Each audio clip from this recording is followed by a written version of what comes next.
Yo, salut, j'espère que vous allez bien.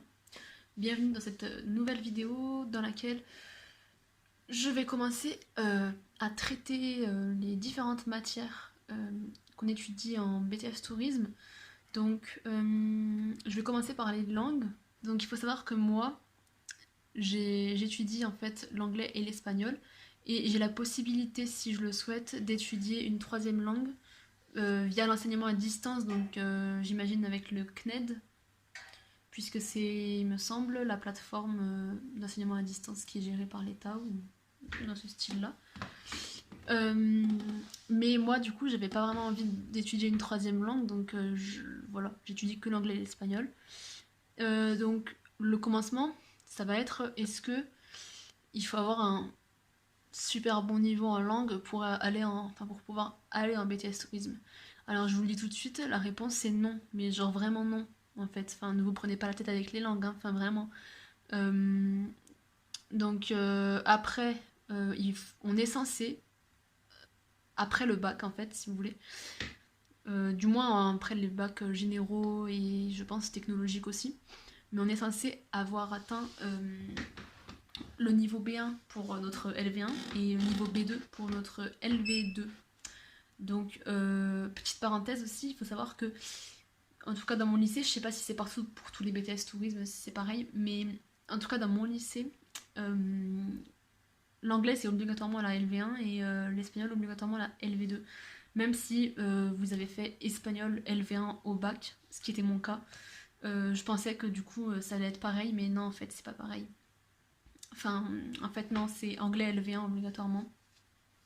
Après, sincèrement, je pense que. Enfin, il n'y a pas vraiment de grande différence de niveau en soi entre les deux. Enfin, moi, je n'ai pas. C'est globalement pareil ce qu'on étudie, j'en parlerai juste après. Euh, voilà, c'est juste la langue qui change, quoi. Donc voilà.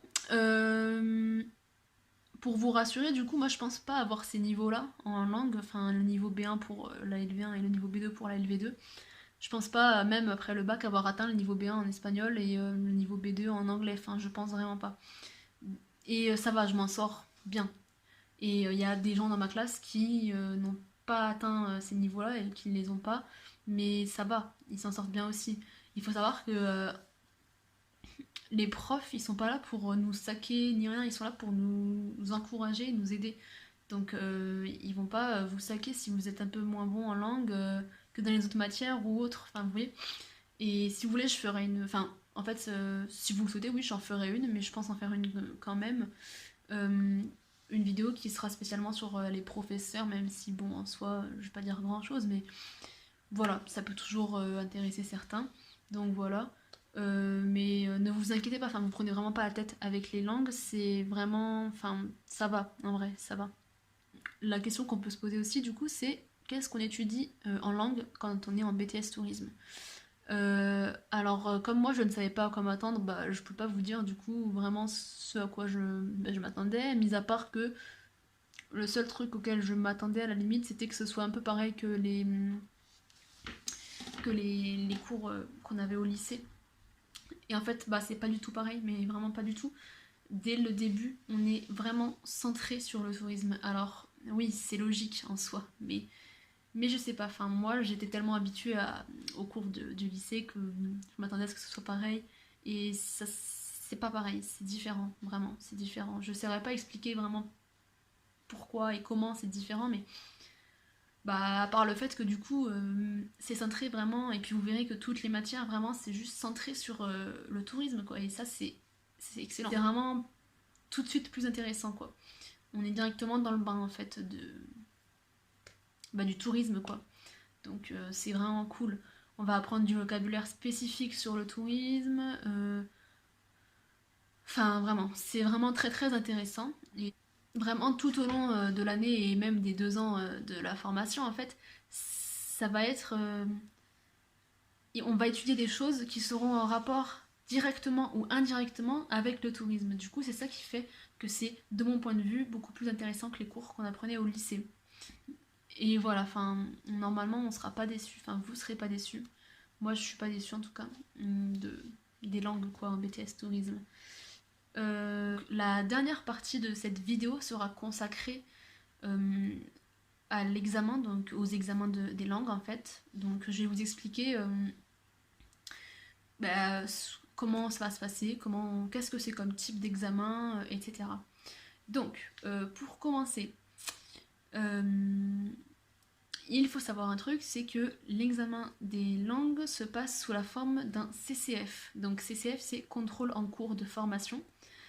Donc c'est un type de contrôle en fait qui est assez particulier dans le sens où, premièrement, ça va être nos professeurs, nos propres professeurs qui vont nous évaluer. Et deuxièmement, c'est un contrôle qui va se dérouler en deux parties en fait. Donc la première partie, elle va se dérouler en première année, fin de première année. Vous passerez la première évaluation en fait du CCF. Et deuxième partie, c'est fin de deuxième année. Voilà. Donc à l'heure actuelle, je peux pas vraiment vous dire si les CCF du coup sont pareils en première année qu'en deuxième année. Mais bon, je vais vous expliquer comment vont se passer mes CCF de première année du coup. Donc, déjà, première chose, ils sont censés se dérouler fin avril. Alors, est-ce que ça va tenir? Est-ce que ça va se faire toujours à cette période? Je ne sais pas, parce que avec le coronavirus en ce moment, la fermeture et tout des établissements scolaires, bah, on sait pas, hein, j'ai entendu dire que ça sera plutôt jusqu'au 20 avril, donc c'est-à-dire la rentrée de ma zone de vacances, ce sera le 20, et au plus tard jusqu'au 4 mai, c'est-à-dire la dernière rentrée de la dernière zone, donc des vacances de Pâques. Donc je sais pas si vous avez compris ce que je veux dire, mais en gros ça peut aller jusqu'à très tard. Et il faut savoir que moi, je suis censée passer mes CCF de langue fin avril du coup, mais on sait pas trop, on verra bien. Donc l'épreuve en fait va durer au total 1h20. En effet, on va avoir 1 heure de préparation à l'écrit et 20 minutes d'oral qui seront divisées en deux, donc 10 minutes d'oral en continu et 10 minutes d'entretien, un peu comme au bac, là c'est le même principe, sauf qu'au bac on n'a pas 1 heure de préparation à l'écrit. La partie écrite va se dérouler en fait, ça va être tout simplement, on va devoir en fait créer entre guillemets un itinéraire, donc sur une destination précise, qu'on proposera en fait à un faux client. C'est-à-dire en fait, ça va être une mise en situation. C'est-à-dire que on va recevoir, le prof va nous donner la situation, donc voilà, ça va être par exemple un mail, une lettre ou autre, d'un monsieur par exemple. Je vous prends un exemple très précis que je vais utiliser pour expliquer tout le long de l'épreuve.